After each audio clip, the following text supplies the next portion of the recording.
তোমাদের ইসলামের কি হবে আর রাসূলেরই বা কি হবে? দৈত্যটির বিদ্রুপাত্মক কথায় আলী রাদিয়াল্লাহু তাআলা আনহু সামনে অগ্রসর হয়ে তার অবাধ্য জীবকে চিরতরে নীরব করে দেওয়ার অনুমতি প্রার্থনা করেন। রাসূলুল্লাহ সাল্লাল্লাহু আলাইহি ওয়াসাল্লাম উত্তর দিলেন, বসে পড়ো, এ হচ্ছে আমার।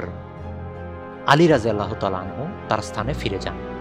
দৈত্যটি আবার তীব্র ব্যঙ্গাত্মক হাসি হেসে ওঠে এবং চ্যালেঞ্জ নিক্ষেপ করে। আলী রাদিয়াল্লাহু তাআলা আনহু আবার রাসূলুল্লাহ সাল্লাল্লাহু আলাইহি ওয়াসাল্লামের অনুমতি প্রার্থনা করেন, কিন্তু তিনি আবার তাকে বিরত থাকতে বলেন। আমর আরও তীব্রভাবে ব্যঙ্গাত্মক হাসি হেসে ওঠে। এবার তীক্ষ্ণ ভাষায় তিরস্কার করে বলে, কোথায় তোমাদের বেহেশত? তোমরা না বিশ্বাস করো যে যারা যুদ্ধে নিহত হয় তারা বেহেশতে যায়? অথচ আজ একজন লোককেও আমার সামনে পাঠাতে পারছো না। আলী রাদিয়াল্লাহু তাআলা আনহু তৃতীয়বার অনুমতি প্রার্থনা করলে রাসূলুল্লাহ সাল্লাল্লাহু আলাইহি ওয়াসাল্লাম তার চোখের চাহনি দেখে বুঝতে পারেন যে তাকে আর বিরত রাখা সম্ভব নয়।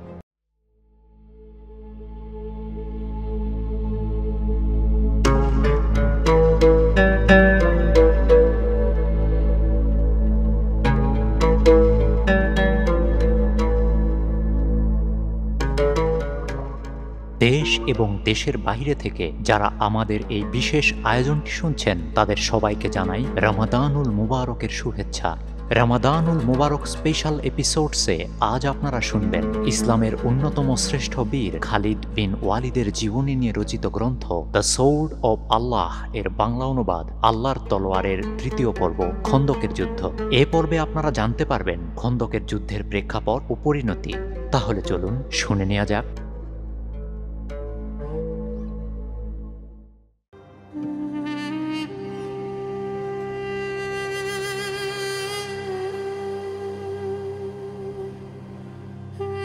খন্দকের যুদ্ধ।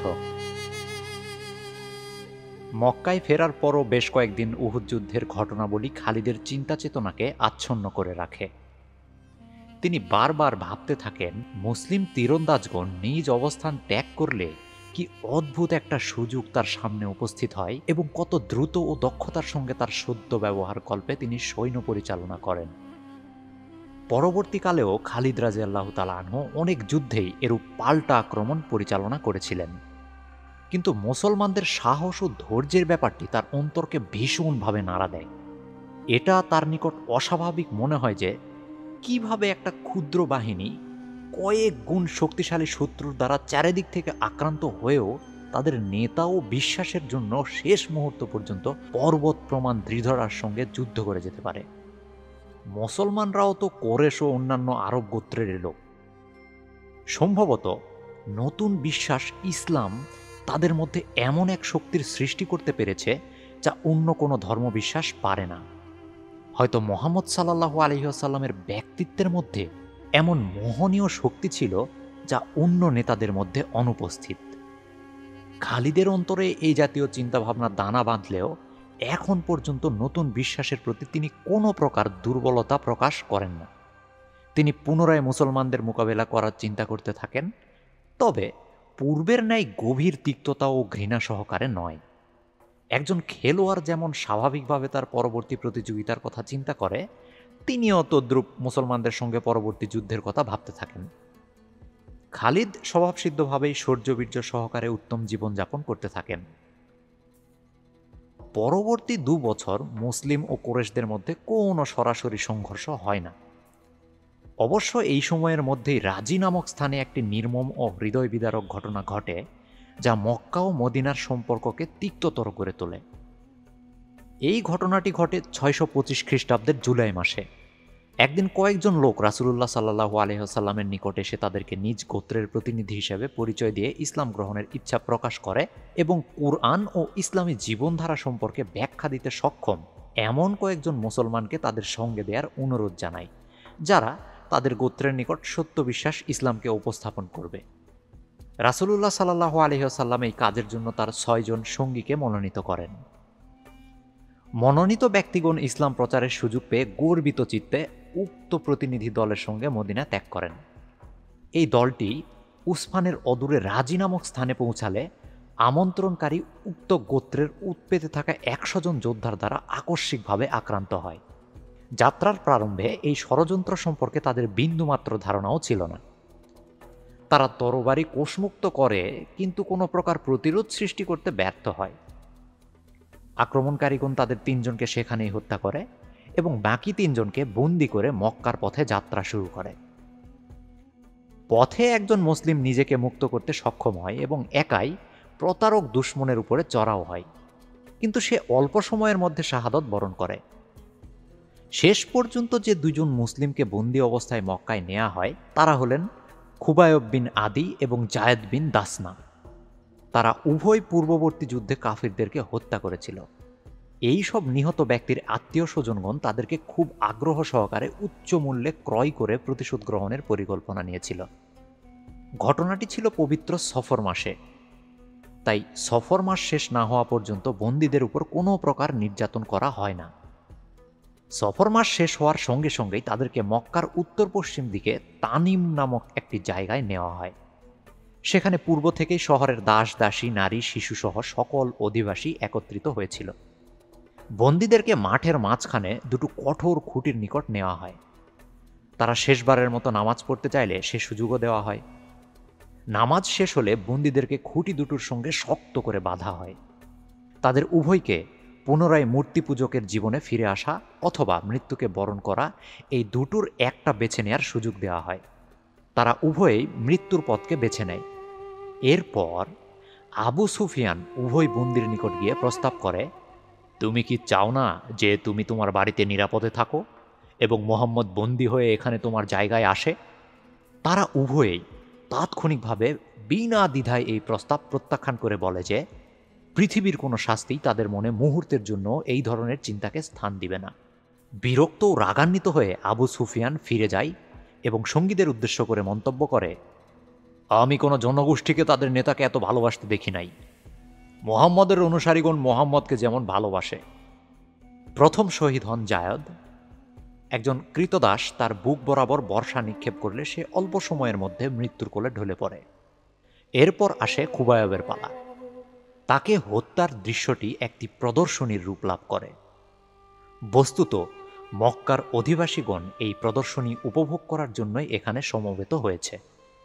একটি সংকেতের সঙ্গে সঙ্গে ৪০ জন ছেলে তাদের বর্ষা নিয়ে খুঁটিতে বাঁধা খুবায়বের নিকট ছুটে যায় এবং তাকে বর্ষাবিদ্ধ করতে থাকে। কখনো কখনো তারা খুবায়বের নিকট হতে দূরে চলে যায় এবং আবার বর্ষা উত্থিত করে তার দিকে অগ্রসর হয়, যেন তাকে এখনই হত্যা করবে। কিন্তু তারা বর্ষাকে সংযত করে এবং শেষ মুহূর্তে হালকা করে আঘাত হানে, যাতে শুধু শরীরের চামড়া কেটে বিদ্ধ হয় ও শত শত ক্ষতচিহ্ন হতে প্রবাহিত রক্তের দ্বারা খুবায়বের শরীরকে রঞ্জিত করে ফেলে। প্রত্যেকটি আঘাতের সময় তিনি ছটফট করতেন, কিন্তু তার মুখ থেকে একটিও শব্দ বের হয় না। দর্শকগণ তার দুর্দশা দেখে আনন্দে উল্লাসিত হয়ে ওঠে। এইভাবে কিছু সময় চলার পর একজন বয়স্ক লোক বর্ষা হাতে নিয়ে খুবায়বের নিকট যায় এবং ছেলেগুলোকে সরিয়ে দেয়। সম্ভবত ইতিমধ্যে ছেলেরা ও দর্শকগণ এই কৌতুকময় খেলায় ক্লান্ত হয়ে পড়েছে। লোকটি তার বর্ষা তুলে খুবায়বের বুক বরাবর আঘাত হানে, ফলে তার সমস্ত যন্ত্রণার সমাপ্তি ঘটে।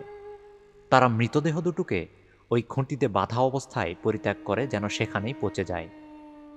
এই গোটা ব্যাপারটির আয়োজন যে ব্যক্তিটি করে সে আবু জাহেলের পুত্র ইকরামা, বই আর কেউ নয়। সে ছেলেদেরকেও উক্ত কৌতুকময় খেলাটি শিখিয়েছিল। ইকরামার বদর ও উহুদ যুদ্ধে মুসলিম নিধনের অপরাধ হয়তো ক্ষমার যোগ্য ছিল, কিন্তু এই বীভৎস প্রদর্শনীটির আয়োজন করে সে ক্ষমার অযোগ্য বলে বিবেচিত হয়। এই দিন থেকে ইকরামা যুদ্ধ অপরাধী হিসেবে পরিগণিত হয়। উল্লেখ্য যে উহুদ যুদ্ধের শেষে আবু সুফিয়ান পরবর্তী বছর বদর প্রান্তরে পুনরায় মুসলিম বাহিনীকে মোকাবেলা করার একটি চ্যালেঞ্জ নিক্ষেপ করেছিল এবং রাসূলুল্লাহ সাল্লাল্লাহু আলাইহি ওয়াসাল্লাম তা গ্রহণও করেছিলেন। আবু সুফিয়ানের চ্যালেঞ্জ মাফিক এই সংঘর্ষটি হওয়ার কথা ৬২৬ খ্রিস্টাব্দের মার্চ মাসে। মার্চ মাস সমাগত হলে আবু সুফিয়ান নানান কারণে যুদ্ধের ব্যাপারে নির্লিপ্ত ভাব প্রকাশ করতে থাকে। শীতকালে বৃষ্টিপাত কম হওয়ায় শীত চলে যাওয়ার সঙ্গে সঙ্গেই তাপমাত্রা অস্বাভাবিক বেড়ে যায়। আবহাওয়া খুব উষ্ণ ও শুষ্ক রূপ লাভ করে এবং সামনে একটি খারাপ বছরের সমূহ আশঙ্কা পরিলক্ষিত হতে থাকে। আবু সুফিয়ান বদর প্রান্তরের সম্ভাব্য যুদ্ধ বাতিল করার সিদ্ধান্ত নেয় এবং মদিনায় একজন গুপ্তচর পাঠিয়ে এই মর্মে গুজব ছড়ায় যে কুরাইশগণ উহুদের যুদ্ধের চেয়েও বিশাল বাহিনী নিয়ে যুদ্ধযাত্রার ব্যাপক প্রস্তুতি নিচ্ছে। তার উদ্দেশ্য ছিল মুসলিমগণকে ভীত সন্তুষ্ট করা, যাতে তারা মদিনা ত্যাগ করে যুদ্ধের জন্য সামনে অগ্রসর না হয়। কিন্তু কুরাইশদের প্রস্তুতির এই খবর মদিনায় পৌঁছার পর রাসূলুল্লাহ সাল্লাল্লাহু আলাইহি ওয়াসাল্লাম ঘোষণা দেন, প্রয়োজন হলে আমি একাই যাব, তবু কাফিরদের সঙ্গে নির্দিষ্ট সময়েই মোকাবেলা হবে। মার্চ মাসের শেষের দিকে মুসলিম বাহিনী মদিনা ত্যাগ করে। তাদের সংখ্যা ছিল ১৫০০ এবং এর মধ্যে ৫০ জন অশ্বারোহী। এই বাহিনী ৬২৬ খ্রিস্টাব্দের ৪ এপ্রিল ১ জুকাদা ৪ হিজরি বদর প্রান্তরে পৌঁছে। কিন্তু সেখানে কুরাইশগণের কোনো চিহ্নই ছিল না। আবু সুফিয়ান মদিনা থেকে মুসলিম বাহিনীর যাত্রার খবর পেয়ে কুরাইশদেরকে একত্র করে মক্কা ত্যাগ করে। কুরাইশ বাহিনী গঠিত হয় ২০০০ পদাতিক ও ১০০ অশ্বারোহীর সমন্বয়ে। এদের সঙ্গে থাকে খালিদ, ইকরামা ও সাফওয়ানের মতো বলিষ্ঠ ও সাহসী যোদ্ধাগণ। উসফানে পৌঁছার পর আবু সুফিয়ান যে কোনোভাবেই হোক যুদ্ধ এড়িয়ে চলার সিদ্ধান্ত নেয়। সে তার লোকদেরকে উদ্দেশ্য করে বলে, যুদ্ধে জড়িয়ে পড়ার জন্য চলতি বছরটি খুবই ভয়ানক। এদিকে অনাবৃষ্টি ও সেই সঙ্গে অভূতপূর্ব গরম। এই অবস্থায় কিছুতেই যুদ্ধে জড়িয়ে পড়া উচিত হবে না। আমরা পরবর্তী বছরের জন্য অপেক্ষা করব। যুদ্ধ না করার কারণ ব্যাখ্যা করে সে মক্কায় ফিরে যাবার নির্দেশ দেয়। ইকরামা ও সাফওয়ান এই সিদ্ধান্তের তীব্র বিরোধিতা করে, কিন্তু কেউই তাতে কর্ণপাত করে না। কুরাইশগণ মক্কায় ফিরে যায়। মুসলিম বাহিনী বদর প্রান্তরে ৮ দিন অবস্থান করে। আবু সুফিয়ানের সৈন্য মক্কায় ফিরে যাবার খবর পেয়ে তারাও মদিনায় ফিরে আসে। যুদ্ধ না করার সিদ্ধান্ত নিয়ে আবু সুফিয়ানের মক্কায় প্রত্যাবর্তনের পর কুরাইশ ও মুসলমানদের মধ্যে শান্তি বিরাজ করতে পারত, কিন্তু কতিপয় ইহুদির চক্রান্তের ফলে তা সম্ভব হয়ে ওঠে না। এই চক্রান্তের কারণ উপলব্ধি করার জন্য আমাদেরকে ফিরে যেতে হবে রাসূলুল্লাহ সাল্লাল্লাহু আলাইহি ওয়াসাল্লামের হিজরত করে মদিনায় আগমনের সময়ে। রাসূলুল্লাহ সাল্লাল্লাহু আলাইহি ওয়াসাল্লামের মদিনায় হিজরতের পর মদিনার মুসলমানগণ মুহাজির ও আনসার নামে ২টি দলে পরিচিত হয়। রাসূলুল্লাহ সাল্লাল্লাহু আলাইহি ওয়াসাল্লামের সঙ্গে মক্কা থেকে হিজরতকারী মুসলিমগণ পরিচিত হয় মুহাজির নামে, এবং মদিনায় বসবাসকারী মুসলিমগণ যারা রাসূলুল্লাহ সাল্লাল্লাহু আলাইহি ওয়াসাল্লামকে আমন্ত্রণ করে এনেছিল তাদের সঙ্গে বসবাস করার জন্য তারা আনসার অর্থাৎ সাহায্যকারী হিসেবে খ্যাত হয়। এছাড়াও মুসলমানদের মধ্যে ছিল আরেকটি দল যারা ছিল মুনাফিক নামে পরিচিত। মুনাফিকগণ ছিল মদিনার অধিবাসী এবং তারা সময়ের সাধারণ প্রবণতার সঙ্গে তাল মিলানোর জন্যই ইসলাম গ্রহণ করেছিল, কিন্তু প্রকৃত অর্থে অন্তরের দিক থেকে ছিল না। এরাই ছিল সেই মুনাফিক দল যারা উহুদের যুদ্ধের সময় রাসূলুল্লাহ সাল্লাল্লাহু আলাইহি ওয়াসাল্লামকে পরিত্যাগ করেছিল। এদের নেতা ছিল আব্দুল্লাহ বিন উবাই। এই লোকটি মদিনায় একটি সম্মানজনক অবস্থান ভোগ করত। রাসূলুল্লাহ সাল্লাল্লাহু আলাইহি ওয়াসাল্লামের আগমনে তার অবস্থান ক্ষুণ্ণ হয় বলে সে মনে করে। তাই সে ও তার দল সুযোগ পেলেই রাসূলুল্লাহ সাল্লাল্লাহু আলাইহি ওয়াসাল্লামের পথে বাধা সৃষ্টি করতে থাকে। কিন্তু তারা কখনোই ইসলাম ও রাসূলুল্লাহ সাল্লাল্লাহু আলাইহি ওয়াসাল্লামের প্রকাশ্য বিরোধিতা করত না। বিশেষ করে কোনো যুদ্ধের সময় সমাগত হলেই তারা বিভিন্নভাবে মুসলিম বাহিনীকে দুর্বল করার চেষ্টা করত। মদিনার জনগোষ্ঠীর মধ্যে ইয়াহুদিরা ছিল উল্লেখযোগ্য সংখ্যক। তারা ছিল প্রধান ৩টি গোত্রে বিভক্ত: বনি কাইনুকা, বনি নাজির ও বনি কুরাইজা। রাসূলুল্লাহ সাল্লাল্লাহু আলাইহি ওয়াসাল্লাম মদিনায় হিজরতের প্রাককালে ইহুদিরা তাকে বিনা দ্বিধায় গ্রহণ করে এবং নতুন বিশ্বাসের আগমনকে তাদের জন্য কোনো হুমকি হিসেবে বিবেচনা করে না। তাদের প্রত্যেকটি গোত্র রাসূলুল্লাহ সাল্লাল্লাহু আলাইহি ওয়াসাল্লামের সঙ্গে এমন একটি চুক্তিতে আবদ্ধ হয় যাকে মৈত্রী চুক্তি বা অনাক্রমণ চুক্তি বলা যায়। এই চুক্তির একটি ধারা এমন ছিল যে এক পক্ষ আক্রান্ত হলে অন্য পক্ষ কোনো অবস্থাতেই তার শত্রুকে সাহায্য করবে না। রাসূলুল্লাহ সাল্লাল্লাহু আলাইহি ওয়াসাল্লামের মক্কায় অবস্থানকালে শুধু ধর্মীয় ও আধ্যাত্মিক বিষয়েই কোরআনের আয়াত নাজিল হতো। ফলে সে সময় ইসলামের বৈশিষ্ট্য সীমিত ছিল স্রষ্টা ও সৃষ্টির মধ্যে সম্পর্ক নির্ধারণকারী ধর্মীয় ও আধ্যাত্মিক বিষয়ের মধ্যে।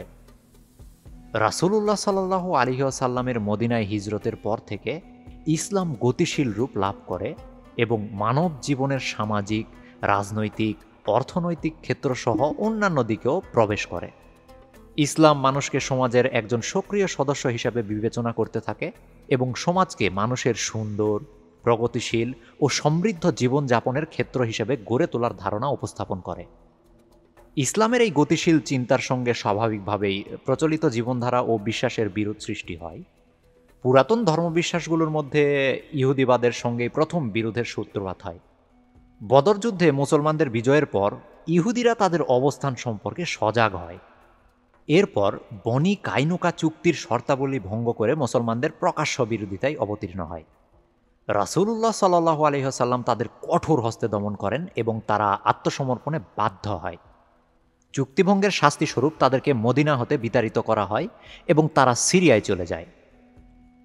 উহুদের যুদ্ধের পরপরই পরবর্তী ইহুদি গোত্র বনি নাজির তাদের চুক্তি ভঙ্গ করে। মুসলিমগণ একইভাবে তাদেরকে দমন করে। এই গোত্রের কিছু লোক সিরিয়ায় চলে যায় এবং কিছু মদিনায় উত্তরে খাইবার এলাকায় বসবাস শুরু করে। এই ইহুদি গোত্র দুটোর সঙ্গে সংঘর্ষকালে মুনাফিক দলের নেতা আবদুল্লাহ বিন উবাইয়ের ভূমিকা ছিল খুবই রহস্যজনক। সে প্রথমে ইহুদিদের পক্ষ নিয়ে তাদেরকে গোপনে মুসলমানদের সঙ্গে সংঘর্ষে লিপ্ত হওয়ার জন্য উদ্বুদ্ধ করে ও সক্রিয় সহযোগিতার প্রতিশ্রুতি দেয়। কিন্তু যুদ্ধের গতি মুসলমানদের পক্ষে দেখে সে ওয়াদা ভঙ্গ করে ইহুদিদেরকে পরিত্যাগ করে। তৃতীয় ইহুদি গোত্র বনি কুরাইজা মদিনায় শান্তিপূর্ণভাবে বসবাস করতে থাকে। মুসলমানদের সঙ্গে তাদের সম্পর্ক ছিল স্বাভাবিক ও শান্তিপূর্ণ এবং তারা চুক্তির শর্তাবলী সঠিকভাবে পালন করে চলছিল। কিন্তু মদিনা থেকে বিতাড়িত হয়ে খাইবার এলাকায় বসবাসকারী বনি নাজির গোত্রের অংশটি মুসলমানদের হাতে তাদের পরাজয় এবং শাস্তির কথা ভুলতে পারেনি। উহুদ যুদ্ধের পর তারা জানতে পারে যে পরবর্তী বছর মুসলিম ও কোরেশ বাহিনী আর একটি যুদ্ধের জন্য অঙ্গীকারাবদ্ধ। তারা ওই সময়ের জন্য অপেক্ষা করতে থাকে এই আশায় যে যুদ্ধে মুসলমানগণ ধ্বংস হয়ে যাবে। কিন্তু পরবর্তী বছরের নির্ধারিত যুদ্ধটি সংঘটিত না হওয়ায় তারা নিজেরাই মুসলমানদের সরাসরি আক্রমণের সিদ্ধান্ত নেয়। 626 খ্রিস্টাব্দের গ্রীষ্মের শেষ নাগাদ খাইবারে বসবাসকারী ইহুদিদের একটি প্রতিনিধি দল মক্কার উদ্দেশ্যে যাত্রা শুরু করে। প্রতিনিধি দলের নেতৃত্ব দেয় বনি নাজির গোত্রের মদিনায় অবস্থানকালীন নেতা হুই বিন আখতাব। মক্কায় পৌঁছে তারা আবু সুফিয়ানের সঙ্গে সাক্ষাৎ করে মুসলমানদের বিরুদ্ধে একটি অভিযান পরিচালনার প্রস্তাব উপস্থাপন করে। হুই বিন আখতাব ইসলামের বিস্তারের ফলে কুরেশদের সম্ভাব্য বিপদের প্রসঙ্গ তুলে তাদের ভীতি ও আবেগকে ব্যবহার করার চেষ্টা করে। সে আবু সুফিয়ানকে স্মরণ করিয়ে দেয় যে মুসলিমগণ ইয়ামামায় পৌঁছে গেলে তাদের ইরাক ও বাহরাইনের ব্যবসার পথ সম্পূর্ণরূপে বন্ধ হয়ে যাবে। আবু সুফিয়ান জিজ্ঞেস করে, হে আখতাবের পুত্র, তুমি তো জ্ঞানী ব্যক্তিদের একজন, আমাকে বলো, তোমার মতে কি মোহাম্মদের নতুন ধর্ম আমাদের ধর্মের চেয়ে উত্তম? হুই নিবেশের মধ্যেই বিনা দ্বিধায় বলে, আরে আমি নিশ্চয়তা দিয়ে বলতে পারি যে মোহাম্মদের ধর্মের চেয়ে তোমাদের ধর্মই উত্তম, তোমরাই সঠিক পথে আছো। এই জবাবে কোরেশগণ খুবই খুশি হয় এবং তারা মোহাম্মদের বিরুদ্ধে যুদ্ধ করতে সম্মত হয়, যদি অন্যান্য আরব গোত্র তাদের সঙ্গে যোগদান করে। এরপর ইহুদি প্রতিনিধি দলটি গাতফান ও বনি আসাদ গোত্রের নিকট যায় এবং একই ধরনের কথাবার্তা হয়। তারাও প্রতিনিধি দলের প্রস্তাবে সম্মত হয়। এরা সকলে মিলে অন্য সব গোত্রকে সঙ্গে নিয়ে একটি সর্বাত্মক অভিযান পরিচালনা করে মুসলমানদেরকে ধ্বংস করার সিদ্ধান্ত নেয়। উহুদের যুদ্ধের পর কোরেশগণ সিরিয়ার সঙ্গে তাদের বাণিজ্য ঘাটতির ব্যাপারটিকে বাধ্য হয়ে স্বীকার করে নিয়েছিল। মদিনার কর্তৃত্ব মুসলমানদের হাতে, তাই মক্কার অধিবাসীগণ ইরাক, বাহরাইন ও ইয়েমেনের সঙ্গে বাণিজ্য বৃদ্ধি করে সিরিয়ার সঙ্গে বাণিজ্য বন্ধ হয়ে যাওয়ার ঘাটতি কম বেশি পূরণ করার চেষ্টা করছিল। ইহুদি প্রতিনিধি দলের সঙ্গে বৈঠকের ফলে আবু সুফিয়ান মক্কাবাসীদের ব্যবসা বাণিজ্যের ভবিষ্যৎ নিয়ে আরও সজাগ হয়ে ওঠে। মুসলিমগণ ইয়ামামায় পৌঁছে গেলে কোরেশদের জন্য ইরাক ও বাহরাইনের পথও বন্ধ হয়ে যাবে, ফলে তাদের ব্যবসা সীমিত হয়ে পড়বে শুধু ইয়েমেনের সঙ্গে। ব্যবসা বাণিজ্যের এই সম্ভাব্য সংকোচন কোরেশদের জন্য হবে এমন একটি মারাত্মক অর্থনৈতিক আঘাত যার প্রভাব কাটানো তাদের পক্ষে অসম্ভব হয়ে পড়বে। তদুপরি গত অভিযানে মুসলিমদের মোকাবেলা না করার জন্য সাফওয়ান বিন উমাইয়ার নিকট আবু সুফিয়ানকে তিরস্কৃত হতে হয়। এসব কারণে আবু সুফিয়ান মুসলমানদের বিরুদ্ধে আরেকটি অভিযান পরিচালনার সিদ্ধান্ত গ্রহণ করে। অভিযানের প্রস্তুতি শুরু হয়। 627 খ্রিস্টাব্দের ফেব্রুয়ারি মাসের প্রথম দিকে বিভিন্ন গোত্রের যোদ্ধাগণ একত্রিত হতে থাকে। কুরাইশগণ 4000 যোদ্ধা, 300 অশ্ব ও 1500 উটের সমন্বয়ে সর্ববৃহৎ বাহিনীর সমাবেশ ঘটায়। ওয়াইনা বিন হিসানের নেতৃত্বে এর পরবর্তী বৃহৎ সমাবেশ ঘটায় গাতফান গোত্র। তাদের যোদ্ধার সংখ্যা ছিল 2000।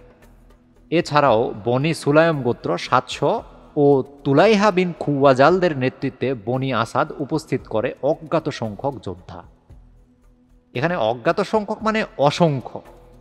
কোরেশ ও অন্যান্য ক্ষুদ্র গোত্রগুলো মক্কায় সমবেত হয় এবং গাতফান, বনি আসাদ ও বনি সুলায়ম যথাক্রমে মদিনার উত্তর, উত্তর পূর্ব এবং পূর্বে সৈন্য সমাবেশ ঘটায়। এই সমাবেশ এলাকা থেকে তারা মদিনার উদ্দেশ্যে যাত্রার প্রস্তুতি নিতে থাকে। ক্ষুদ্র ক্ষুদ্র গোত্রগুলো সহ যাদের সংখ্যা উল্লেখ করা হয়নি, মোট সৈন্য সংখ্যা দাঁড়ায় 10,000। আবু সুফিয়ান এই অভিযানের নেতৃত্ব গ্রহণ করে। বিভিন্ন গোত্রের সমন্বয়ে গঠিত এই বাহিনীকে আমরা মিত্রবাহিনী বলে সম্বোধন করব। 627 খ্রিস্টাব্দের 24শে ফেব্রুয়ারি মঙ্গলবার, 1 শাওয়াল 5 হিজরি, মিত্রবাহিনী তাদের বিভিন্ন সমাবেশ এলাকা থেকে অগ্রসর হয়ে মদিনার নিকটবর্তী এলাকায় ক্যাম্প স্থাপন করে। কোরেশগণ উহুদ পর্বতের পশ্চিমে সেই জায়গাটিতেই ক্যাম্প স্থাপন করে যেখানে তারা উহুদ যুদ্ধের সময়ও ক্যাম্প করেছিল। তাদের উত্তরে ছিল বনাঞ্চল ও পাশে ছিল ঝর্ণার সংযোগস্থল। গাতফান ও অন্যান্য গোত্র উহুদ পর্বতের 2 মাইল দক্ষিণে জনাব নাকমা নামক স্থানে ক্যাম্প স্থাপন করে। ক্যাম্প স্থাপন শেষ হলে মিত্রবাহিনী মদিনার দিকে অগ্রসর হয়। মক্কায় কোরেশ ও তার মিত্রদের সমবেত হওয়ার তৎপরতার প্রারম্ভিক পর্যায়ে এ খবর মদিনায় পৌঁছে যায়। কোরেশদের সঙ্গে বিভিন্ন গোত্রের যোগদানের খবর আসতে থাকলে ক্রমান্বয়ে তা উদ্বেগজনক রূপ লাভ করে। সর্বশেষ খবরে রাসূলুল্লাহ সাল্লাল্লাহু আলাইহি ওয়াসাল্লাম জানতে পারেন যে মুসলমানদের নিশ্চিহ্ন করতে প্রতিজ্ঞাবদ্ধ 10,000 যোদ্ধার এক বিশাল বাহিনী মদিনার উদ্দেশ্যে যাত্রা শুরু করে। এই খবরে মুসলমানদের মধ্যে উদ্বেগ ও হতাশা দেখা দেয়। মুসলিমগণ অবশ্য সবসময় সংখ্যায় কয়েক গুণ প্রতিপক্ষের বিরুদ্ধে যুদ্ধ করে থাকে। বদর ও উহুদ যুদ্ধে শত্রু সৈন্যের সংখ্যা ছিল তাদের তুলনায় যথাক্রমে 3 ও 4 গুণ। বর্তমানে মদিনায় সক্ষম মুসলমানের সংখ্যা 3000 হলেও এদের মধ্যে মুনাফিকের সংখ্যা ছিল কয়েকশো। অপরপক্ষে 10,000 সৈন্যের সমাবেশ নিঃসন্দেহে একটি বিশাল ব্যাপার। হিজাজের ইতিহাসে কোনো যুদ্ধে এত বিশাল সৈন্যের সমাবেশ কখনও ঘটেনি। মুসলমানদের উদ্বেগ ও হতাশার মধ্যে আলোকবর্তিকা হিসাবে দেখা দেয় পারস্যবাসী সাহাবী হযরত সালমানের একটি পরামর্শ। তিনি বলেন যে পারস্য বাহিনী বৃহত্তর শত্রুর আক্রমণ হতে নিজেকে রক্ষার জন্য প্রতিরোধমূলক ব্যবস্থা হিসেবে শত্রুর আগমন পথে অনতিক্রম্য প্রশস্ত ও গভীর পরিখা খননের কৌশল অবলম্বন করে থাকে। আরবদের নিকট এই কৌশলটি ছিল অজ্ঞাত। আরবরা এই কৌশলে অভ্যস্ত ছিল না, ওরা জানতই না পরিখা নামে কোনো বিষয় এভাবে তৈরি করা যায়। কিন্তু তারা এর গুরুত্ব উপলব্ধি করে সর্বসম্মতিক্রমে প্রস্তাবটি গ্রহণ করে। রাসূলুল্লাহ সাল্লাল্লাহু আলাইহি ওয়াসাল্লাম পরিখা খননের নির্দেশ দান করেন। এই অভিনব কৌশলটির গুরুত্ব উপলব্ধি করতে অক্ষম এমন অনেককেই পরিখা খননের মতো কষ্টসাধ্য কাজে আত্মনিয়োগ করতে অসম্মত মনে হলো। আর মুনাফিকরা তো স্বভাবসিদ্ধভাবেই লোকদেরকে এই পরিশ্রমের কাজ হতে দূরে রাখার চেষ্টা করতে থাকে। কিন্তু রাসূলুল্লাহ সাল্লাল্লাহু আলাইহি ওয়াসাল্লাম স্বহস্তে পরিখা খননের কাজে আত্মনিয়োগ করলে আর কোনো আত্মসম্মানবোধ সম্পন্ন মুসলমানের পক্ষেই দূরে থাকা সম্ভব হয় না। পরিকল্পিত পরিখাটির দৈর্ঘ্য হিসেব করে প্রতি 10 জন মুসলমানের একটি দলকে 40 হাত করে খননের দায়িত্ব দেওয়া হয়। মুসলমানরা ঘরমাক্ত কলেবরে হাড় ভাঙা পরিশ্রমে নিয়োজিত থাকাকালে হাসান বিন সাবিত ঘুরে ঘুরে তার কবিতা আবৃত্তি করে শুনিয়ে সকলকে চাঙ্গা রাখার চেষ্টা করছিলেন। তিনি তাৎক্ষণিকভাবে উপস্থিত বিষয় নিয়ে এত সুন্দর কবিতা রচনা করতে পারতেন যে তা বিশ্বাস করাই ছিল কষ্টসাধ্য। তার কবিতা শ্রোতাকে সহসায় আবেগতাড়িত করতে পারত। পরিখাটির বিস্তৃতি ছিল শাইখায়েন থেকে জুবা পর্বত পর্যন্ত এবং সেখান থেকে জাবাল বনি উবায়দ পর্যন্ত। এই পর্বতগুলো পরিখা দ্বারা সংরক্ষিত এলাকার মধ্যেই ছিল। জাবাল বনি উবায়দ নামে পরিচিত পর্বত দুটির পশ্চিম দিকের এলাকা অর্থাৎ মুসলিম বাহিনীর বাম বাহুকে সংরক্ষণের জন্য পরিখার পশ্চিম বাহুকে দক্ষিণে বাঁকা করে বিস্তৃত করা হয়। শাইখাইনের পূর্ব ও জাবাল বনি উবায়েদের দক্ষিণ পশ্চিম দিকের বিস্তৃত এলাকা জুড়ে লাভাযুক্ত মাঠ। এই মাঠের উপরিভাগ অসমান এবং বৃহৎ আকৃতির কালো বোল্ডারে ভরা। ফলে এই এলাকাগুলো ছিল সামরিক অভিযানের জন্য অগম্য, দুর্গম, খুবই কষ্টসাধ্য। পরিখার কেন্দ্রের একটু দক্ষিণে সিলা পাহাড়টির অবস্থান। পাহাড়টির উচ্চতা 400 ফুট, দৈর্ঘ্য 1 মাইল ও প্রস্থ তার চেয়ে সামান্য কিছু কম। পাহাড়টি উত্তর দক্ষিণে দীর্ঘ হলেও খাড়া অংশগুলো বিস্তৃত ছিল চারদিকেই। ক্ষুদ্র জুবাব পাহাড়টি সিলার উত্তর পূর্ব দিকের খাড়া অংশের কাছাকাছি অবস্থিত। পরিখা খনন সমাপ্ত হলে মুসলিম বাহিনী সিলা পাহাড়ের সম্মুখে তাদের ক্যাম্প স্থাপন করে। তাদের মোট সংখ্যা ছিল 3000। এর মধ্যে ছিল মুনাফিকরাও, যাদের শেষ পর্যন্ত যুদ্ধ করার কোনো নিশ্চয়তা ছিল না।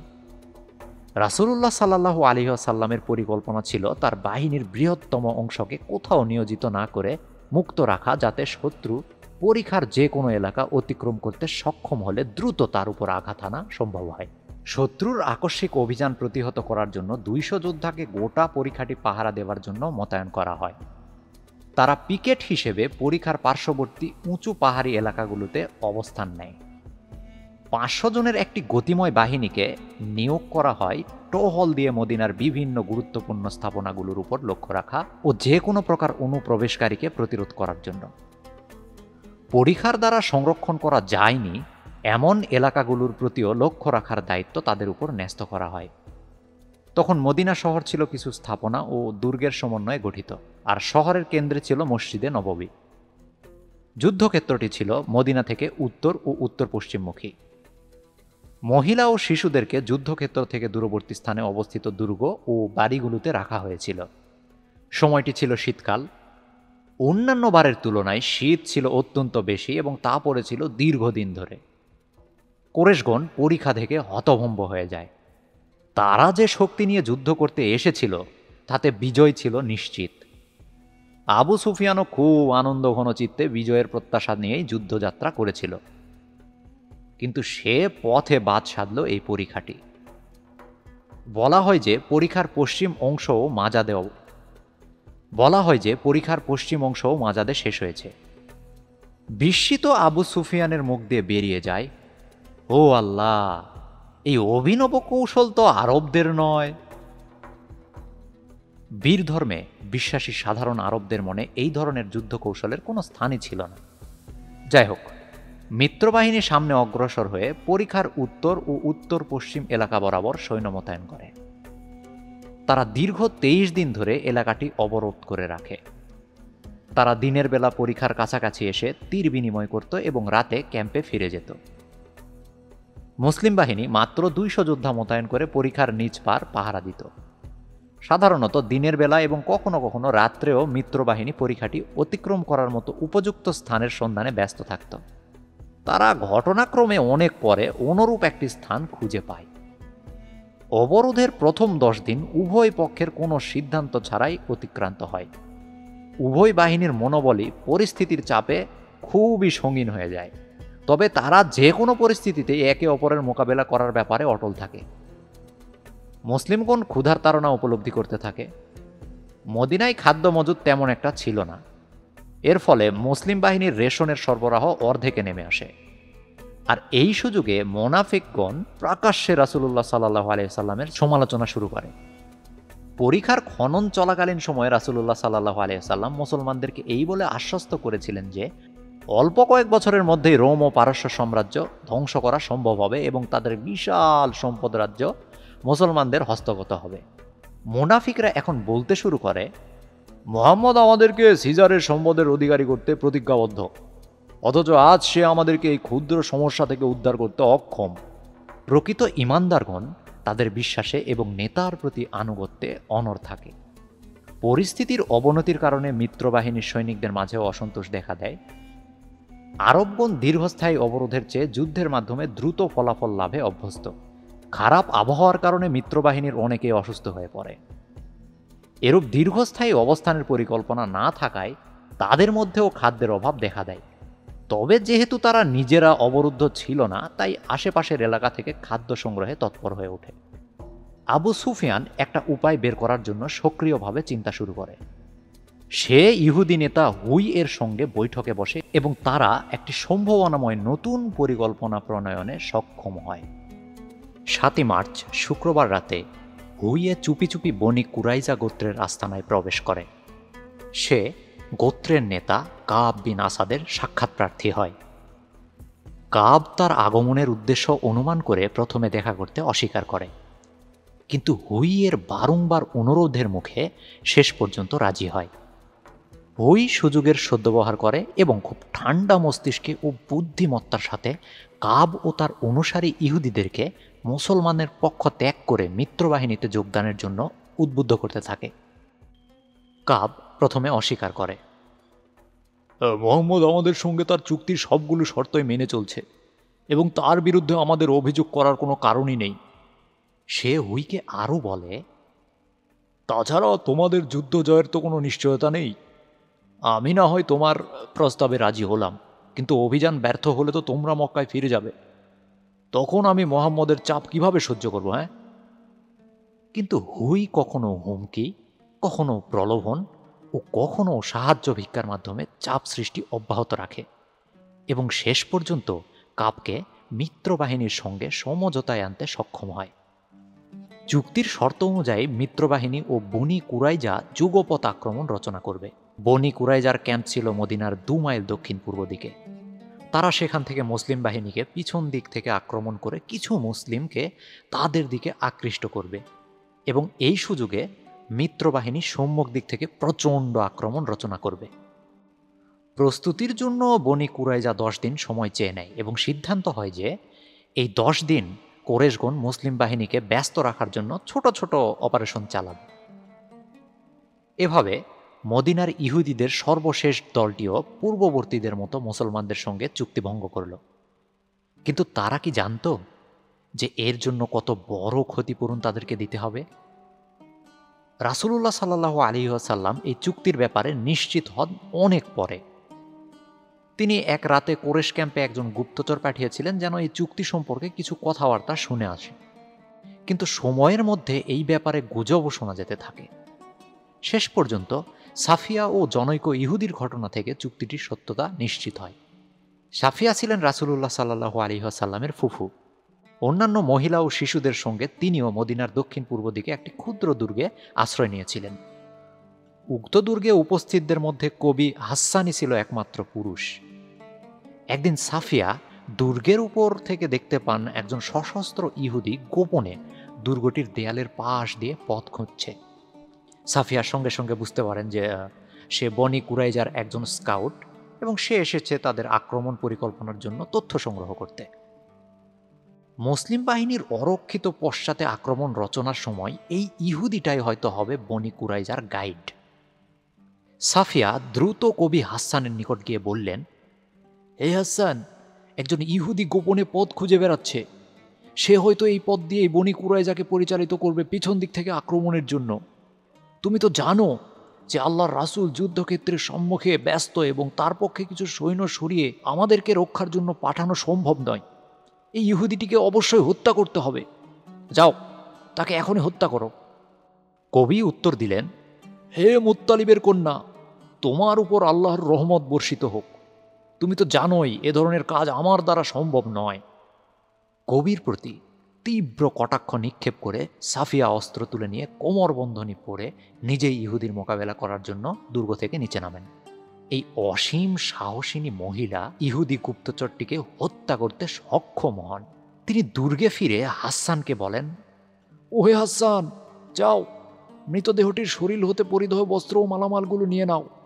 আমি তো আর মহিলা হয়ে পুরুষের পরিধেয় বস্ত্রে হাত দিতে পারি না। হাসান উত্তর দিলেন, হে আব্দুল মুত্তালিবের কন্যা, তোমার উপর আল্লাহর রহমত বর্ষিত হোক। আমার ওসব জিনিসের দরকার নেই। মুসলমানদের নিকট এই সংবাদ পৌঁছার পর বনি কুরাইজার বিশ্বাসঘাতকতা সম্পর্কে তাদের মনে আর কোনো সন্দেহই থাকল না। পরিস্থিতি আরও উত্তেজনাপূর্ণ রূপ লাভ করে এবং মুনাফিকরা অধিক সোচ্চার হয়ে ওঠে। ইতিমধ্যেই মুসলমানদের খাবারের সরবরাহ অর্ধেক থেকে সিকিতে নামে এবং পরে তা প্রায় শূন্যের কোঠায় দাঁড়ানোর উপক্রম হয়। তা সত্ত্বেও তাদের মনোবল ছিল অদম্য। কিন্তু অবরোধ দীর্ঘস্থায়ী হলে ক্ষুধার তাড়না হয়তো মুসলমানদেরকে অবনত হতে বাধ্য করত। আর এই সমস্যার কোনো সামরিক সমাধানও তাদের হাতে ছিল না। সামরিক পদ্ধতিতে ফলাফল বিলম্বিত হওয়ায় রাসূলুল্লাহ সাল্লাল্লাহু আলাইহি ওয়াসাল্লাম পরিস্থিতি বিবেচনা করে কূটনৈতিক তৎপরতা চালানোর সিদ্ধান্ত গ্রহণ করেন। তিনি শত্রুপক্ষের গাতফান অংশের কমান্ডার ওয়াইনার সঙ্গে গোপনে যোগাযোগ শুরু করেন। ওয়াইনা ছিল খুব সাহসী কিন্তু সরল প্রকৃতির। তার বাহুবলের তুলনায় বুদ্ধি ছিল কম। এই যোগাযোগের উদ্দেশ্য ছিল গাতফান গোত্রকে অবরোধ থেকে দূরে সরিয়ে মিত্রবাহিনীর হতে তাদেরকে বিচ্ছিন্ন করা। তা করতে পারলেই হয়তো অন্য গোত্রগুলো কুরাইশদেরকে ত্যাগ করবে, আর তা না করলেও গাতফান গোত্রের ২,০০০ যোদ্ধা দূরে সরে গেলে মিত্রবাহিনী যে পরিমাণ দুর্বল হবে তাতে তাদেরকে যুদ্ধের মাধ্যমে মদিনা ত্যাগে বাধ্য করা মুসলমানদের পক্ষে সম্ভব হবে। রাসূলুল্লাহ সাল্লাল্লাহু আলাইহি ওয়াসাল্লাম গাতফানদের নিকট প্রস্তাব পাঠালেন। তারা মিত্রবাহিনীকে ত্যাগ করে ঘরে ফিরে গেলে মদিনায় উৎপাদিত খেজুরের ১/৩ তাদেরকে দেওয়া হবে। ওয়াইনা এই প্রস্তাব গ্রহণ করে, কেননা সে ইতিমধ্যে যুদ্ধজয়ের ব্যাপারে নিরাশ হয়ে পড়েছে। চুক্তিটি স্বাক্ষরের পূর্বে রাসূলুল্লাহ সাল্লাল্লাহু আলাইহি ওয়াসাল্লাম বিষয়টি কতিপয় নেতৃস্থানীয় মুসলিমকে অবহিত করার সিদ্ধান্ত নেন। মুসলিমগণ চুক্তির তীব্র বিরোধিতা করে এবং বিস্মিত কণ্ঠে বলে, খেজুর? এই অবিশ্বাসীরা আমাদের নিকট থেকে তরবারির আঘাত ছাড়া আর কিছুই পাবে না। মুসলমানদের মধ্যে এই চুক্তির বিরোধিতা এত ব্যাপক ছিল যে রাসূলুল্লাহ সাল্লাল্লাহু আলাইহি ওয়াসাল্লামকে এই চিন্তা পরিত্যাগ করতে হয়। যুদ্ধ পরিস্থিতির ভয়াবহতা ও কূটনৈতিক তৎপরতার গুরুত্ব রাসূলুল্লাহ সাল্লাল্লাহু আলাইহি ওয়াসাল্লাম যেভাবে উপলব্ধি করেছিলেন, সরল বিশ্বাসী সাহসী মুসলমানগণ তা বুঝতে পারেন। তিনি জানতেন যে এই দীর্ঘস্থায়ী অবরোধের হাত থেকে রক্ষা পাওয়ার একটাই পথ ছিল কূটনৈতিক তৎপরতার মাধ্যমে মিত্রবাহিনীকে ভেঙে দেয়া। তিনি আর একটি সুযোগ খুঁজতে থাকেন এবং খুব শীঘ্রই তা পেয়ে যান। নঈম বিন মাসুদ নামের গাতফান গোত্রের একজন সদস্য ইসলাম গ্রহণ করেন এবং তা গোপন রাখেন। মিত্রবাহিনীর ৩টি প্রধান শক্তি কোরেশ, গাতফান ও বনি কুরাইজার নিকট তিনি প্রভাবশালী সভ্যনাত্য ব্যক্তি হিসেবে পরিচিত। তিনি প্রকৃতই ছিলেন দক্ষ ব্যক্তি। নঈম এক রাতে গাতফানদের তাঁবু থেকে পালিয়ে রাসূলুল্লাহ সাল্লাল্লাহু আলাইহি ওয়াসাল্লামের নিকট হাজির হয় এবং ইসলামের সেবা করার আগ্রহ প্রকাশ করে বলেন, আমাকে যেখানে খুশি পাঠাতে পারেন। রাসূলুল্লাহ সাল্লাল্লাহু আলাইহি ওয়াসাল্লাম এরকম একটি সুযোগই কামনা করছিলেন। তিনি নঈমকে নিয়ে বসে বিস্তারিত আলোচনার পর তাকে কি করতে হবে তা বুঝিয়ে দেন। একই রাতে নঈম বনি কুরাইজার আস্তানায় গিয়ে কাবের সঙ্গে সাক্ষাৎ করেন। তিনি পরিস্থিতির বিপজ্জনক দিকগুলো বিশ্লেষণ করে বলেন, আরে তোমাদের পরিস্থিতি তো কোরেশ ও গাতফানদের মতো নয়। তোমাদের ঘরবাড়ি ও পরিবার পরিজন এখানে মদিনার পাশে, আর তাদের পরিবার পরিজন ও ঘরবাড়ি মদিনা থেকে অনেক নিরাপদ দূরত্বে মক্কায়। এই যুদ্ধে তাদের বড় কোনো ঝুঁকি নেই, কেননা তারা মুসলিম বাহিনীকে পরাভূত করতে ব্যর্থ হলে মক্কায় ফিরে যাবে এবং তোমাদেরকে ফেলে যাবে মুসলমানদের কূপের মধ্যে। তাদের সম্ভ্রান্ত ও নেতৃস্থানীয় পরিবারগুলোর কিছু সদস্যকে পণবন্দি হিসাবে না দেওয়া পর্যন্ত তোমাদের এই যুদ্ধে অংশগ্রহণ করা উচিত হবে না। শুধু পণবন্দি পেলেই তোমরা তাদের উপর নির্ভর করতে পারো। নঈম এরপর কোরেশ ক্যাম্পে গিয়ে আবু সুফিয়ানের সঙ্গে সাক্ষাৎ করেন। আবু সুফিয়ান তাকে পূর্ব থেকেই ভালোভাবে জানত এবং তার বিচক্ষণতাকে শ্রদ্ধা করত। তিনি আবু সুফিয়ানকে বলেন, তুমি এমন একদল লোকের সঙ্গে চুক্তি করেছো যারা বিশ্বাসঘাতক ও অনির্ভরযোগ্য। আমি মদিনা থেকে বিশ্বস্ত সূত্রে জানতে পেরেছি বনি কুরাইজার লোকেরা এই চুক্তির জন্য অনুতপ্ত এবং তারা মুহাম্মদের সঙ্গে একটি নতুন চুক্তিতে আবদ্ধ হয়েছে। তারা শীঘ্রই তোমাদের নিকট হতে পণবন্দি দাবি করবে এবং মুহাম্মদের মনে আস্থা সৃষ্টির জন্য তাদেরকে তার হাতে সমর্পণ করবে। তারপর ইহুদিরা প্রকাশ্যে মুহাম্মদের সঙ্গে যোগদান করবে এবং যৌথভাবে আমাদের উপরে আক্রমণ চালাবে। কোনো অবস্থাতে ইহুদিদের নিকট পণবন্দি পাঠানো তোমাদের ঠিক হবে না। নঈম গাতফানদের সঙ্গে সাক্ষাৎ করেও একই চিত্র তুলে ধরেন। অল্প সময়ের মধ্যেই মিত্রবাহিনীর মধ্যে সন্দেহ ও ভুল বোঝাবুঝির সূত্রপাত হয়। আবু সুফিয়ান ইয়াহুদিদেরকে বিনা দ্বিধায় বিশ্বাস করেছিল, কিন্তু নঈমের সাক্ষাতের পর থেকে সে অনিশ্চয়তা বোধে ভুগতে থাকে। সে যুদ্ধ ত্বরান্বিত করার সিদ্ধান্ত নেয় এবং ইহুদিদেরকে পরীক্ষা করার জন্য এই সিদ্ধান্ত তাদেরকে অবহিত করে। নঈমের সাক্ষাতের পরের রাতে অর্থাৎ 14ই মার্চ শুক্রবার সে ইকরামার নেতৃত্বে একটি প্রতিনিধি দলকে বনি কুরাইজার নিকট প্রেরণ করে। ইকরামা তাদের ক্যাম্পে পৌঁছে প্রস্তাব করে, পরিস্থিতি খুব ভয়ঙ্কর রূপ লাভ করেছে, আর বিলম্ব করা সম্ভব নয়। আমরা আগামীকালই আক্রমণ করতে চাই। চুক্তি মোতাবেক তোমরাও একই সময়ে তোমাদের অবস্থান থেকে মুহাম্মদের উপর আক্রমণ চালাবে। ইহুদিগণ প্রথমে আমতা আমতা করে এবং শেষ পর্যন্ত তাদের শর্তটি উপস্থাপন করে। আমাদের অবস্থা তোমাদের চেয়ে অনেক নাজুক। তোমরা যুদ্ধে সুবিধা করতে না পারলে মক্কায় ফিরে যাবে এবং আমাদেরকে ফেলে যাবে মুহাম্মদের রোষের মুখে। এরূপ যাতে না হয় তার জন্য তোমরা তোমাদের সম্ভ্রান্ত পরিবারগুলোর কিছু সদস্যকে আমাদের নিকট পণবন্দী হিসাবে পাঠাবে, যারা যুদ্ধের সফল সমাপ্তি না হওয়া পর্যন্ত এখানেই থাকবে। তাছাড়াও আগামীকাল হচ্ছে শনিবার। শনিবার দিনে ইহুদিদের জন্য যুদ্ধ করা নিষিদ্ধ। যারা এই নিষেধ অমান্য করে তাদেরকে প্রভু শূকর ও বানরে পরিণত করে। ইকরামা শূন্য হাতে ফিরে যায়। আবু সুফিয়ান ইয়াহুদিদেরকে আগামীকালের যুদ্ধে যোগদানে রাজি করার জন্য আরও একটা উদ্যোগ নেয় এবং কাবের নিকট অন্য আরেকটি প্রতিনিধি দল প্রেরণ করে।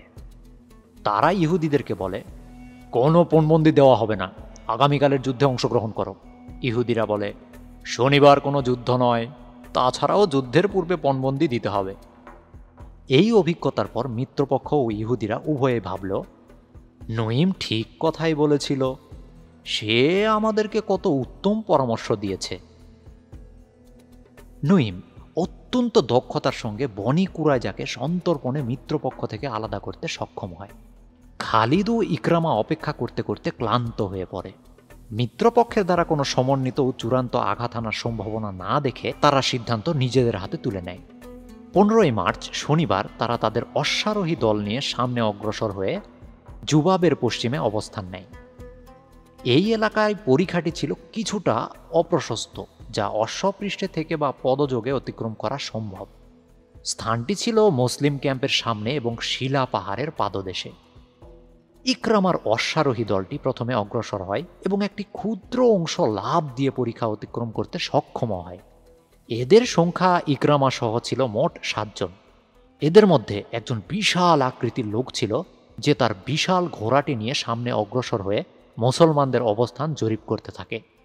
মুসলমানগণ কোরেশদের আকস্মিক অনুপ্রবেশে বিস্মিত হয়ে পড়ে। শুরু হয় হাতাহাতি যুদ্ধ। এই দ্বৈত যুদ্ধ ইতিহাসে অত্যন্ত প্রসিদ্ধ বিধায় বিস্তারিত বর্ণনা দেওয়া হলো। বিশাল আকৃতির লোকটি ছিল অত্যন্ত লম্বা ও মোটা। সে দাঁড়ালে তাকে একটি দুর্ভেদ্য প্রাচীরের মতো মনে হতো। তার ঘোড়াটিও ছিল বৃহৎ আকৃতির।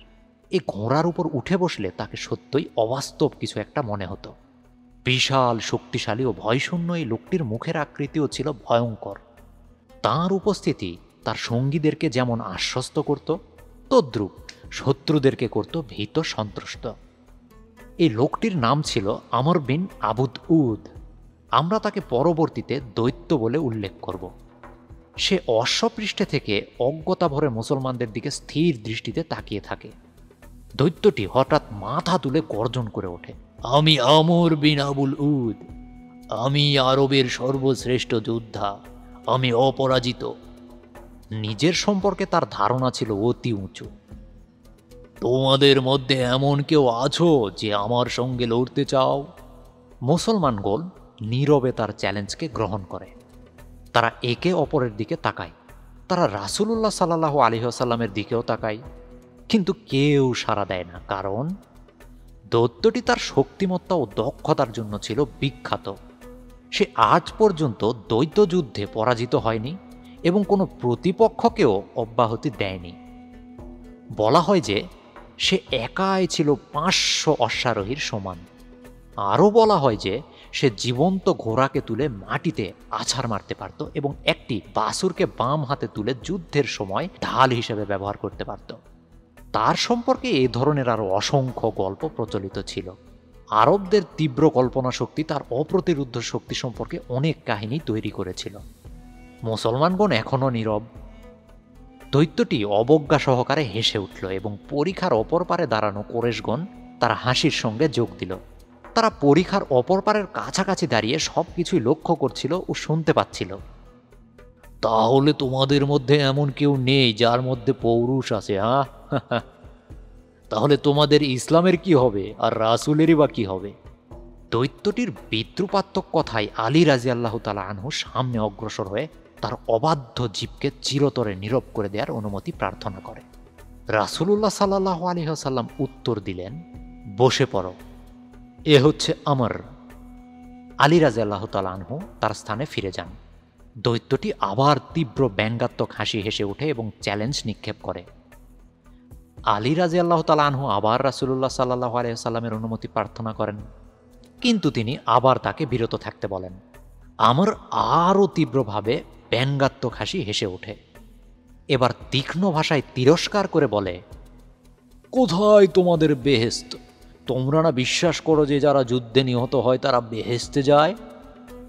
অথচ আজ একজন লোককেও আমার সামনে পাঠাতে পারছো না। আলী রাদিয়াল্লাহু তাআলা আনহু তৃতীয়বার অনুমতি প্রার্থনা করলে রাসূলুল্লাহ সাল্লাল্লাহু আলাইহি ওয়াসাল্লাম তার চোখের চাহনি দেখে বুঝতে পারেন যে তাকে আর বিরত রাখা সম্ভব নয়। তিনি আলী রাদিয়াল্লাহু তাআলা আনহু এর প্রতি গভীর স্নেহভাবে তাকান। তার নিকট আলীর মতো অন্য কেউ এত প্রিয় ছিল না। তিনি নিজের পাগড়ি খুলে আলী রাদিয়াল্লাহু তাআলা আনহু এর মাথায় পরিয়ে দেন। পরে নিজের তরবারি খুলে আলীর কোমরে বেঁধে দেন এবং প্রার্থনা করেন, হে আল্লাহ, আলীকে সাহায্য করো। রাসূলুল্লাহ সাল্লাল্লাহু আলাইহি ওয়াসাল্লাম আলী রাদিয়াল্লাহু তাআলা আনহুকে যে তরবারিটি দিলেন তা ছিল মুনাব্বাহ বিন হাজ্জাজ নামের জনৈক্য কাফিরের। এ লোকটি বদর যুদ্ধে নিহত হওয়ার পর তার তরবারিটি মুসলমানদের হস্তগত হয় এবং রাসূলুল্লাহ সাল্লাল্লাহু আলাইহি ওয়াসাল্লাম তা ব্যবহার করতেন। আলী রাদিয়াল্লাহু তাআলা আনহু এর হাতে পড়ে এই তরবারিটি ইসলামের ইতিহাসে একটি বিশিষ্ট আসন দখল করতে সক্ষম হয়। এই তরবারিটি জুলফিকার নামে পরিচিত। আলী রাদিয়াল্লাহু তাআলা আনহু সঙ্গে কয়েকজন মুসলমানকে নিয়ে কাফিরদের দিকে অগ্রসর হন। ক্ষুদ্র দলটি দৈত্যটির সামনে এসে দাঁড়িয়ে পড়ে এবং আলী রাদিয়াল্লাহু তাআলা আনহু আরও কয়েক ধাপ এগিয়ে গেলে উভয়ের নাগালের মধ্যে এসে যায়। দৈত্যটি ছিল আলী রাদিয়াল্লাহু তাআলা আনহু এর পিতা আবু তালিবের বন্ধু। তাই সে আলী রাদিয়াল্লাহু তাআলা আনহুকে ভালোভাবেই জানত। সে আলী রাদিয়াল্লাহু তাআলা আনহু এর প্রতি তাকিয়ে এমন কৃপার ভঙ্গিতে হেসে উঠল যেভাবে একজন বয়স্ক লোক একটি বালককে কৃপা করে। আলী রাদিয়াল্লাহু তাআলা আনহু বলে উঠলেন, এটা সবার জানা যে তোমাকে কেউ দুটো প্রস্তাব দিলে তুমি তার অন্তত একটি গ্রহণ করো। হ্যাঁ, তা সত্য। তাহলে তোমার প্রতি আমার দুটো প্রস্তাব আছে। প্রথমটি হলো আল্লাহ ও তার রাসূল এবং ইসলামকে কবুল করো। তাদের আমার কোনো প্রয়োজন নেই। তাহলে ঘোড়া থেকে নেমে আমার মোকাবিলা করো। কেন? ও হে ভাতৃষ্পুত্র, তোমাকে হত্যা করার কোনো ইচ্ছে আমার নেই, কিন্তু তোমাকে হত্যার ইচ্ছা আমার খুবই তীব্র। আলী রাদিয়াল্লাহু তাআলা আনহু উত্তর দিলেন। রাগে দৈত্যটির চেহারা নীল হয়ে ওঠে। বিকট চিৎকারে সে লাফ দিয়ে ঘোড়া থেকে নেমে পড়ে। তার ক্ষিপ্রতা যেন দানবকেও বিস্মিত করে। সে তরবারি কোষমুক্ত করে আলীর দিকে ছুটে যায় এবং যুদ্ধ শুরু হয়। আমর আলীর প্রতি অনেকগুলো আঘাত হানে, কিন্তু আলী রাদিয়াল্লাহু তাআলা আনহু অক্ষত থাকেন। তিনি তার প্রতিটি আঘাত সফলভাবে প্রতিহত করেন। ফলে দৈত্যটি কিছুটা পিছু হটে হতবুদ্ধি হয়ে হাঁপাতে থাকে। সে বিস্মিত হয়ে ভাবে, এটা কিভাবে সম্ভব? এর পূর্বে কেউ কখনো তার সঙ্গে এত দীর্ঘ সময় ধরে টিকতেই পারেনি, অথচ এই বালকটি এখন তার দিকে এমনভাবে তাকাচ্ছে যেন সে তার সঙ্গে খেলা করছে। পরবর্তী ঘটনাটি এত দ্রুত ঘটে যায় যে কেউ তা সহসা উপলব্ধি করতে পারে না, এমনকি দৈত্যটাও না। আলী রাদিয়াল্লাহু তাআলা আনহু তরবারি ও ঢাল ফেলে দিয়ে শূন্যের মধ্যে লাফ দিয়ে দৈত্যটির বুকে লাথি মারেন এবং দুই হাতে তার গলা টিপে ধরেন। দৈত্যটি তাল সামলাতে না পেরে ধরাশায়ী হয়ে যায় এবং আলী রাদিয়াল্লাহু তাআলা আনহু তার বুকের উপর বসে পড়েন। আর এই সমস্ত ঘটনাটি ঘটে মুহূর্তের মধ্যেই। উপস্থিত উভয় পক্ষই নিঃশ্বাস বন্ধ করে ঘটনাটি দেখতে থাকে। অল্প সময়ের মধ্যেই দৈত্যটির মুখমণ্ডল হতে বিমূঢ়তা দূর হয়ে ক্রোধের সঞ্চার হয়। সে একটি যুবকের দ্বারা ধরাশায়ী হয়েছে সত্য, কিন্তু এখন পর্যন্ত শেষ হয়ে যায়নি। সে ইচ্ছে করলেই যেন তার প্রতিপক্ষ যুবককে আঙুলের টোকায় শূন্যে উড়িয়ে দিতে পারে, যেমন শুকনো পাতাকে উড়ানো যায়। দৈত্যটির চোখ মুখ নীল বর্ণ ধারণ করে এবং গলার রগগুলো টান টান হয়ে ওঠে। সে তার বিশাল বাহুর সাহায্যে আলীর হাতের চাপমুক্ত হতে চায়, কিন্তু ব্যর্থ হয়। আলীর বাহুর পেশি ছিল ইস্পাতের মতো শক্ত। আলী দৈত্যটির বুকের উপর বসেই কোমর থেকে একটি ধারালো ছুরি বের করে এবং তার গলার কাছাকাছি নিয়ে শান্ত কণ্ঠে বলেন, শোনো হে আমার, জয় পরাজয় নির্ধারিত হয় আল্লাহর ইচ্ছায়। ইসলাম গ্রহণ করো, তাহলে যে তুমি শুধু জীবনে রক্ষা পাবে তাই নয়, তোমার দুনিয়ার বাকি দিনগুলো ও আখিরাতের জীবনও শান্তিতে কাটবে। আলী রাদিয়াল্লাহু তাআলা আনহু এর এই প্রস্তাব গ্রহণ করা দৈত্যটির পক্ষে ছিল অসম্ভব। আরব ভূমি যাকে শ্রেষ্ঠ যোদ্ধা বলে বিবেচনা করে, সে কি বাকি জীবন পরাজয় ও অসম্মানের গ্লানি নিয়ে বসবাস করতে পারে? এটা কি কখনো হতে পারে যে সে তার প্রতিপক্ষের নিকট পরাজিত হয়ে আত্মসমর্পণ করেছিল? না না, তা হতে পারে না। আমর বেঁচে আছে তরবারি নিয়ে, বিদায় নেবে তরবারির তলায়। সে মুখে থুতু সংগ্রহ করে আলী রাদিয়াল্লাহু তাআলা আনহু এর মুখে সজোরে নিক্ষেপ করে। সে পরিণতি সম্পর্কে ছিল নিশ্চিত। সে জানত যে মুহূর্তের মধ্যেই আলীর উত্তোলিত ধারালো ছুরি তার গলায় বসে যাবে এবং শেষ নিঃশ্বাসটি বের হয়ে যাওয়ার পথ করে দেবে। আমর ছিল খুবই সাহসী এবং মৃত্যুকে সে বিনা দ্বিধায় গ্রহণ করতে পারত। সে তার থুতনি তুলে আলীর দিকে গলা বাড়িয়ে দেয়। তার ধারণা ছিল আলী রাদিয়াল্লাহু তাআলা আনহু এখনই ছুরি বসাবে। অবশ্য এছাড়া কি বা সে ভাবতে পারত, কিন্তু এর পরে যা ঘটল তাকে সেটা আরো বিমূঢ় করে ফেলে। আলী রাদিয়াল্লাহু তাআলা আনহু ধীরে সুস্থে তার বুক হতে উঠে মুখটা মুছে নিয়ে কয়েক পা পিছিয়ে দাঁড়ায় এবং প্রতিপক্ষের দিকে শান্তভাবে তাকিয়ে বলেন, না হে আমার, আমি আল্লাহর উদ্দেশ্য ছাড়া ব্যক্তিগত আক্রোশে কাউকে হত্যা করি না। যেহেতু তুমি আমার মুখে থুতু নিক্ষেপ করেছ, তাই এখন তোমাকে হত্যা করলে তা হবে ব্যক্তিগত প্রতিশোধ গ্রহণের নামান্তর। অতএব তোমার জীবন ভিক্ষা দিলাম, ওঠো এবং তোমার সঙ্গীদের নিকটে যাও। দৈত্যটি উঠে দাঁড়ায়, কিন্তু পরাজিত অবস্থায় সে সঙ্গীদের কাছে ফিরে যেতে প্রস্তুত নয়। সে বেঁচে থাকলে বিজয়ী হয়েই থাকবে, নতুবা নয়। শেষ চেষ্টার উদ্দেশ্যে সে তরবারি তুলে নিয়ে দ্রুত আলীর দিকে ছুটে যায়। সম্ভবত সে আলী রাদিয়াল্লাহু তাআলা আনহুকে অজ্ঞাত আঘাত করতে চেয়েছিল। আলী রাদিয়াল্লাহু তাআলা আনহু দ্রুত তরবারি ও ঢাল তুলে নিয়ে পুনরায় আক্রমণের জন্য প্রস্তুতি নেয়। দৈত্যটি সমস্ত শক্তি দিয়ে আলী রাদিয়াল্লাহু তাআলা আনহুকে একটি মরণপণ আঘাত করে। আঘাতটি ঢালে না লাগলে হয়তো বিশাল ক্ষতি হতে পারত। আলী রাদিয়াল্লাহু তাআলা আনহু সামান্য আহত। দৈত্যটি পুনরায় তরবারি উঠানোর পূর্বেই জুলফিকার সূর্যের আলোয় ঝলসে ওঠে এবং এর অগ্রভাগ নিমেষেই দৈত্যটির গলা কেটে ফেলে। তার গলা থেকে রক্ত তীব্র বেগে ঝর্ণার মতো প্রবাহিত হয়। কিছুক্ষণের জন্য দৈত্যটি স্থির হয়ে দাঁড়িয়ে থাকে, তারপর সে নেশাগ্রস্তের মতো টলতে থাকে এবং একসময় মুখ থুবড়ে পড়ে নিথর হয়ে যায়।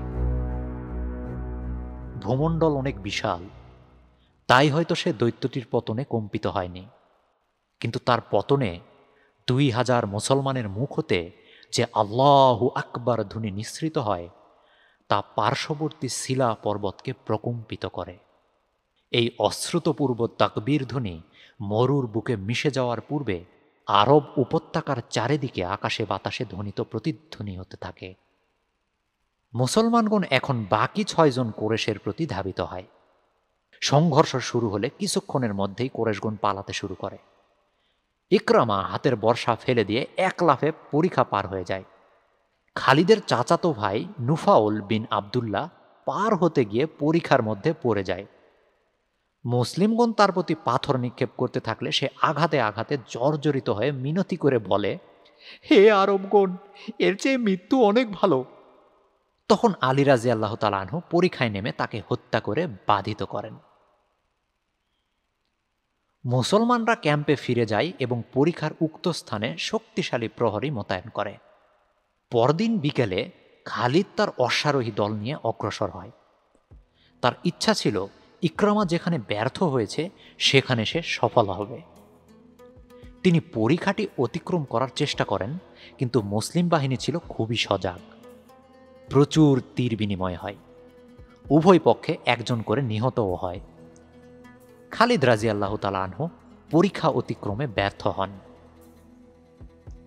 মুসলমানদের প্রতিরোধের তীব্রতা দেখে খালিদ রাদিয়াল্লাহু তাআলা আনহু ভিন্ন কৌশল অবলম্বনের সিদ্ধান্ত নেন। তিনি তার বাহিনী নিয়ে ফিরে পরিখা থেকে বেশ দূরে চলে যান এবং এমন ধারণা দেওয়ার চেষ্টা করেন যে যুদ্ধ করার ইচ্ছা পরিত্যাগ করেছেন। খালিদের ফিরে যাওয়া দেখে মুসলমানগণ তাদের অবস্থান প্রত্যাহার করে বিশ্রাম করতে থাকে। আর এই সুযোগে খালিদ রাদিয়াল্লাহু তাআলা আনহু আকস্মিকভাবে আক্রমণ করেন এবং মুসলমানগণ বাধা সৃষ্টি করার পূর্বেই তার নেতৃত্বে কয়েকজন কুরাইশ পরিখা অতিক্রম করতে সক্ষম হয়। কিন্তু তারা বেশি দূর আগাতে না আগাতেই মুসলমানগণ সংগঠিত হয়ে বাধার সৃষ্টি করে। কিছুক্ষণ হাতাহাতি যুদ্ধও চলে। খালিদের হাতে একজন মুসলমান নিহত হয়। মুসলমানদের প্রতিবন্ধকতার তীব্রতা দেখে খালিদ রাদিয়াল্লাহু তাআলা আনহু প্রত্যাহার করার সিদ্ধান্ত নেয়। এটাই ছিল খন্দকের যুদ্ধের সর্বশেষ বড় সংঘর্ষ। পরবর্তী দুদিন তীর নিক্ষেপের দুই একটি বিচ্ছিন্ন ঘটনা ছাড়া নীরবেই কেটে যায়। মুসলমানদের মধ্যে খাদ্যের তীব্র সংকট দেখা দেয়। অবশ্য শত্রুর আক্রমণ প্রতিহত করতে পারায় তাদের মনোবল আরও বৃদ্ধি পায়। ক্ষুধার তীব্রতা সত্ত্বেও তারা কাফিরদের মোকাবেলা করার সিদ্ধান্তে অটল থাকে। অপরপক্ষে মিত্রবাহিনীর লোকেদের মধ্যে অসন্তোষের বিস্তার ঘটে এবং তাদের মনোবল দুর্বল হতে থাকে। সবাই বুঝতে পারে তাদের জয়ের আশায় পরিচালিত অভিযান ব্যর্থতায় পর্যবসিত হয়েছে। তদুপরি কেউই এই অচল অবস্থা থেকে মুক্তির কোনো পথ খুঁজে পাচ্ছিল না। মার্চের 18 তারিখ মঙ্গলবার রাতে প্রচণ্ড ঝড় ও শৈত্যপ্রবাহে মিত্রবাহিনীর তাঁবু তছনছ হয়ে যায়। ভীষণ শীত পড়তে থাকে। মুসলিম ক্যাম্পের তুলনায় মিত্রবাহিনীর ক্যাম্প বেশি লণ্ডভণ্ড হয়ে যায়। তারা কম্বল ও আলখাল্লা জড়িয়ে গাদাগাদি করে বসে ঝড় শেষ হওয়ার প্রতীক্ষা করতে থাকে। আবু সুফিয়ানের আর সহ্য হচ্ছিল না। সে তার পায়ের আঙ্গুলের ডগায় দাঁড়িয়ে উচ্চকণ্ঠে চিৎকার করে বলতে থাকে, আরে এখানে অবস্থান করার কোনোভাবেই সম্ভব নয়। খোলা আকাশের নিচে মানুষ ও অন্যান্য প্রাণীকে সীমাহীন কষ্ট সহ্য করতে হচ্ছে। বনি কুরাইজা প্রয়োজনের মুহূর্তে আমাদের সঙ্গে প্রতারণা করেছে। ঝড় বৃষ্টি ক্যাম্প তছনছ করে দিয়েছে। চলো আমরা মক্কায় ফিরে যাই। তোমরা না গেলে থাকো, আমি চললাম। কথাগুলো বলেই আবু সুফিয়ান উটের পিঠে চড়ে তার সঙ্গীদেরকে নিয়ে দ্রুত ক্যাম্প ত্যাগ করে। গাতফান ও অন্যান্য গোত্রও কুরাইশদের ক্যাম্প ত্যাগের কথা জানতে পেরে বিলম্ব না করে তাঁবু গুটিয়ে ফেলে। খালিদ ও ওমর ইবনুল আস তাদের অশ্বারোহী দল নিয়ে কুরাইশ বাহিনীর পিছনে চলতে থাকে। মুসলমানগণ পিছন থেকে ধাওয়া করলে তা প্রতিহত করার দায়িত্ব তাদের উপরে ন্যস্ত ছিল। ব্যর্থতার গ্লানি আবু সুফিয়ানের অন্তরকে অত্যন্ত ভারাক্রান্ত করে ফেলে। সে ভগ্ন হৃদয় নিয়ে মক্কায় ফিরে যায়। পরদিন সকালে মুসলিমগণ দেখতে পায় যে মিত্রবাহিনী ক্যাম্প গুটিয়ে মক্কায় ফিরে গেছে। মুসলিমদেরকে পৃথিবী হতে নিশ্চিন্ত করার এটাই ছিল কুরাইশদের সর্বশেষ পদক্ষেপ। এরপর থেকে আক্রমণের চিন্তার পরিবর্তে তারা আত্মরক্ষামূলক দৃষ্টিভঙ্গি গ্রহণ করে। খন্দকের যুদ্ধের এখানেই সমাপ্তি। উভয় পক্ষে 4 জন করে লোক নিহত হয়। এই যুদ্ধে মুসলমানদের বিজয় সাধিত হয়। তারা তাদের আবাসস্থল মদিনাকে শত্রুবাহিনীর আক্রমণ হতে রক্ষা করতে সমর্থ হন। অপরপক্ষে মিত্রপক্ষ মুসলিমদেরকে নিশ্চিহ্ন করার যে লক্ষ্য নিয়ে অভিযান পরিচালনা করেছিল তা সম্পূর্ণ ব্যর্থ হয়। তারা মুসলমানদের সামান্য ক্ষতি করতেও ব্যর্থ হয়। দীর্ঘ 23 দিনের অবরোধ উভয় পক্ষের উপর ভয়ঙ্কর মানসিক চাপের সৃষ্টি করেছিল। অবরোধ শেষ হয়েছিল ঝড়ের কবলে, কিন্তু ঝড় প্রত্যাহারের কারণ নয়, বরং উপলক্ষ ছিল মাত্র। প্রকৃত অর্থে এটাকে যুদ্ধ বলার চেয়ে বরং একটি অবরোধ ও যুদ্ধের জন্য মুখোমুখি হওয়া বলাই উত্তম। কেননা দুই বাহিনীর মধ্যে উল্লেখযোগ্য কোনো সংঘর্ষই হয়নি। ইসলামের ইতিহাসে এই প্রথম যুদ্ধক্ষেত্রে কূটনীতির ব্যবহার করা হয় এবং যুদ্ধ ও কূটনৈতিক তৎপরতা একই সঙ্গে কিভাবে লক্ষ্য অর্জনের সহায়ক হয় তাও এখানেই প্রতীয়মান হয়।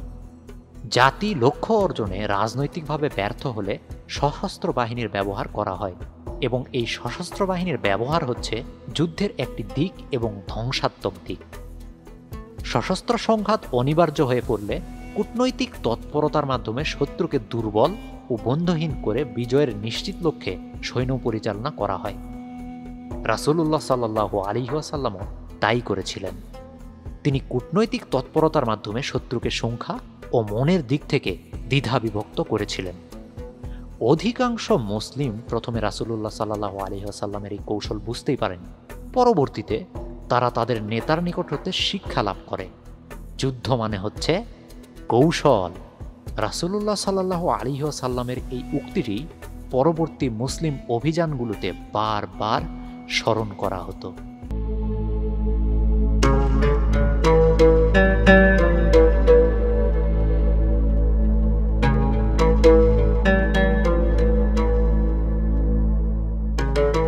এতক্ষণ আপনারা শুনলেন ইসলামের অন্যতম শ্রেষ্ঠ বীর খালিদ বিন ওয়ালিদের জীবনী নিয়ে রচিত গ্রন্থ দ্য সোর্ড অব আল্লাহ এর বাংলা অনুবাদ আল্লাহর তলোয়ারের তৃতীয় পর্ব খন্দকের যুদ্ধ। পর্বটি আপনাদের কেমন লাগলো কমেন্ট করে জানাতে ভুলবেন না। চ্যানেলে নতুন হয়ে থাকলে চ্যানেলটি সাবস্ক্রাইব করুন, আপনি নিজে শুনুন, আপনার প্রিয়জনকে জানান। কন্টেন্টটি ভালো লেগে থাকলে লাইক করুন, শেয়ার করুন। আগামী পর্বে আমরা জানব খালিদ বিন ওয়ালিদ রাদিয়াল্লাহু তাআলা আনহু এর ইসলাম গ্রহণ ও সাইফুল্লাহ উপাধি লাভের ঘটনা। পর্বটি দেখার আমন্ত্রণ জানিয়ে আজ এখানেই শেষ করছি। সে পর্যন্ত সবাই ভালো থাকুন, সুস্থ থাকুন। আল্লাহ হাফেজ।